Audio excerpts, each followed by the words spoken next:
Bonjour et bienvenue dans cette nouvelle vidéo dans laquelle je vais vous parler de la nouvelle procédure de règlement extrajudiciaire des litiges prévue par le règlement DSA à l'article 21. Je l'ai récemment pratiqué pour un client et je voulais donc vous faire part de ce retour d'expérience positif.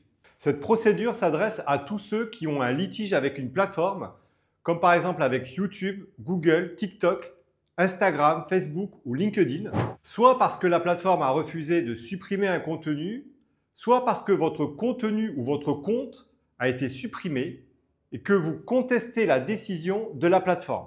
Dans mon cas, je l'ai utilisé pour un client qui se plaignait d'un avis dénigrant dans sa fiche Google et qui n'arrivait pas à le faire supprimer. Or, cet avis manifestement était faux, il n'avait rien à faire sur la fiche de mon client parce qu'il s'agissait d'une personne qui s'était trompée tout simplement de fiche, ce qui arrive parfois. Mon client avait donc fait le signalement auprès de Google et avait reçu la fameuse réponse négative. Pour l'instant, Google a décidé de ne prendre aucune mesure quant à l'URL suivante.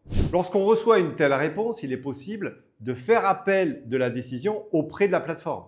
Et je vous invite à le faire parce qu'il arrive parfois qu'avec la bonne qualification juridique, on arrive à obtenir gain de cause. Mais pour mon client, bien qu'on ait fait appel, Google maintenait sa décision de ne pas supprimer l'avis. C'est là où on a dû innover. On aurait pu agir en justice pour identifier l'auteur de l'avis et agir à son encontre, ou condamner Google à le supprimer, mais cela aurait pris du temps et de l'argent.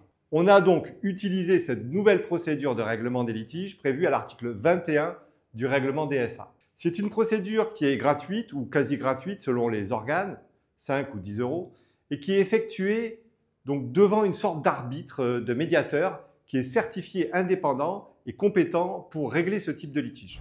Cet organe va jouer les intermédiaires entre vous et la plateforme et comme son nom l'indique, il s'agit d'une procédure extrajudiciaire des litiges. Donc avec mon client, on a choisi un organisme de médiation certifié et on a fait la procédure en ligne en remplissant le formulaire, en respectant bien tout ce qui était demandé, en apportant la preuve du caractère faux de l'avis et mon client a envoyé le tout le 16 avril dernier.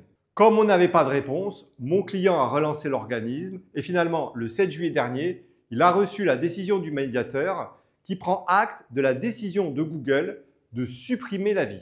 Et on a vérifié, l'avis était bien supprimé. Donc en moins de 3 mois, on a réussi à obtenir la suppression de cet avis, ce qui aurait pris plus de temps et d'argent si on avait choisi la voie judiciaire. Mais attention, je pense que cette procédure n'est pas adaptée pour tout type de litige. Dans notre cas, le dossier était évident, il s'agissait d'un vrai faux avis et nous en avions la preuve, ce qui explique que cette procédure ait pu fonctionner. Donc je vous la conseille si vous vous trouvez dans ce type de situation. Si vous n'êtes pas dans ce cas, vous pouvez toujours opter pour la voie judiciaire. Si cette vidéo vous a plu, merci de vous abonner, de l'aimer, de la partager. Merci pour votre écoute et à bientôt pour de nouvelles vidéos.